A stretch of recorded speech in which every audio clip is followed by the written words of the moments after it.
Welcome to Kashish English Grammar lesson. Now we will learn about relative clause. Relative clause. A clause which does the function of an adjective is called adjectival or relative clause. Relative clauses are those which are introduced by relative pronouns such as whom, whose, which, that, or relative adverbs such as when, where, why, etc. For example, the lady who is wearing a hat is my cousin. In this sentence, who is wearing a hat is adjective clause. Next, happiness is all that matters. Who, whom, and whose are used for human beings. For example, he who works hard will succeed. Next, Rosie is the girl whom I gave my book. Next, the boy is standing whose purse has been stolen. Sometimes we use whose for animals and non-living things. For example, draw a triangle whose sides are equal. Next, this is the house whose owner is dead, which is used for animals and non-living things. For example, the dog which bit him is dead. Next, that is used for human beings, animals, and non-living things. For example, happy is the man that is honest. Next, this is the house that I wanted to buy. If the antecedent noun is understood and that is neuter, we can use what instead of relative pronoun which. For example, I can't tell what has happened. Here, what is equal to the thing which. We can recognize a relative clause in a complex sentence. First, you will find a noun or pronoun before the conjunction. Second, the word something can't replace the subordinate clause. If we do so, it will become meaningless. Third, but if we ask a question which, whose, who, whom, etc. from the main clause, subordinate clause replies it. For example, the boy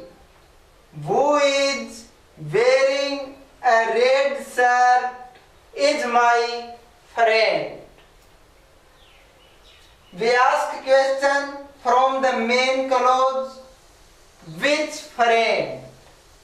Subordinate clause answer it, who is wearing a red shirt. Noun or pronoun which is qualified by adjectival clause is called antecedent. For example, the company that supplies the goods has failed. Next, he that climbs too high is liable to fall. Relative clauses refers back to the antecedent noun or pronoun in the main clause. There are two kinds of relative clauses: defining relative clauses and non-defining relative clauses. Defining relative clauses. Defining relative clauses define the antecedent or restrict the meaning to that antecedent. They are known as restrictive clauses. For example, a person who makes or repairs furniture is called a carpenter. Next, a liar is a person who habitually tells lies. The defining relative clause is an essential part of the whole sentence. It can't be omitted if the sentence has to read as a meaningful unit. For example, I met a girl who knew Hindi and French both. Which girl? The girl who knew Hindi and French both. Next, I can understand the feeling of those that have suffered crises in life. Whose feeling can I understand? Those that have suffered crises in life. In defining clauses, it is possible to omit the relative pronoun without any change of the meaning. This happens when the relative pronoun is not the subject of the relative clause. Such clauses are known as contact clauses. For example, was the man you spoke to just now a friend of yours? Next, I can tell you a lot of rules you don't know. Defining clause doesn't have commas. Defining prepositional clauses.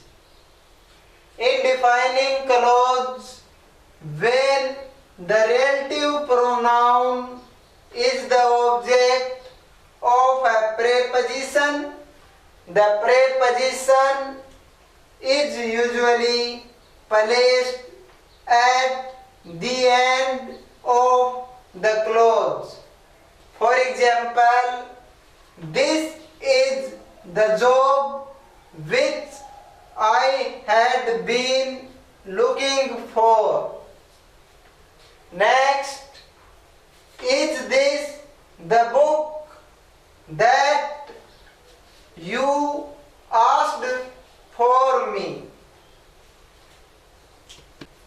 It must be remembered that in phrasal verb, the two elements are not separated. For example, the person whom he takes after is his mother.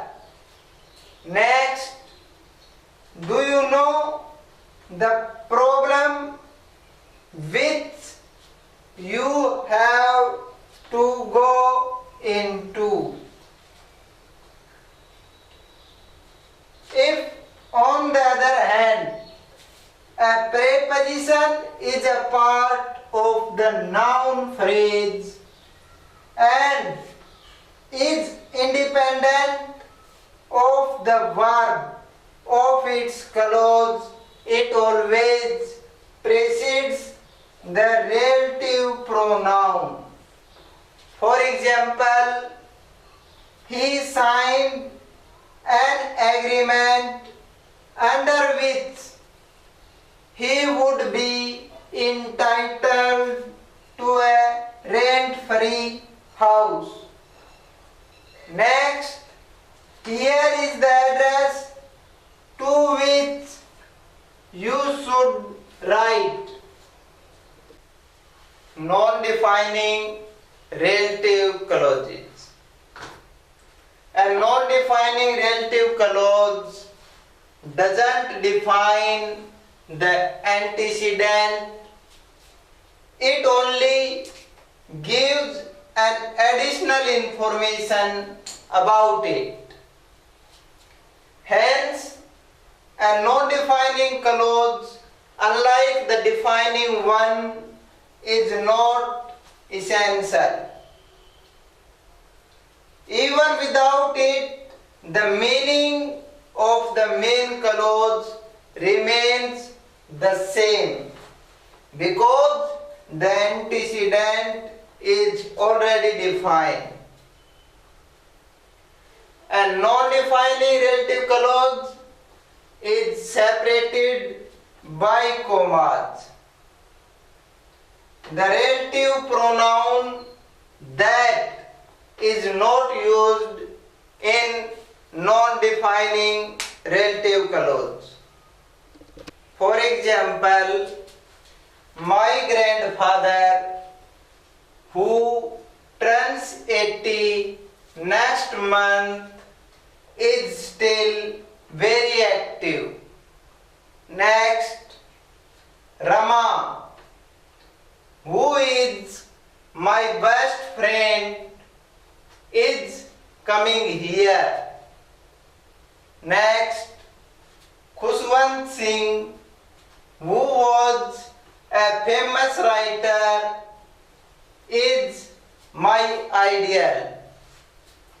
Note, it must be noted that in non-defining relative clauses, the relative pronoun can't be omitted even if it is not the subject of its clause. Non-defining relative clauses with prepositions. In non-defining relative clauses, it is almost a general rule for the preposition to come before the relative pronoun. For example, the headmaster with whom the parents had discussed the matter advised them to send their son to an engineering college. Next, the 80 9 passengers, 4 of whom were British, escaped unhurt. Next, at the school, we were treated by the teachers, most of whom were middle-aged. Next, the speaker posed 4 questions, the answer to which proved coordinate relative clauses. A non-defining relative clause is in the nature of coordinate clause. When the relative pronoun doesn't refer to the antecedent but the whole preceding clause. For example, he always fights with his neighbors, which has earned him a bad name. Here, which refers the act of fighting with neighbors. Next, he has given his resignation, which was the best thing he could do in such circumstances. Here, which refers the act of resignation. Next, few people attended last year's meeting, which was a pity. Here, which refers attendance by few people. Relative clauses with relative adverbs. Relative clauses can be introduced by relative adverbs like where, when, and why. This can be the case with both defining and non-defining. For example, he came from Washington where his brother lived. Next, this is the year when the prophet should start. Next, you haven't given me one good reason why I should agree to help you.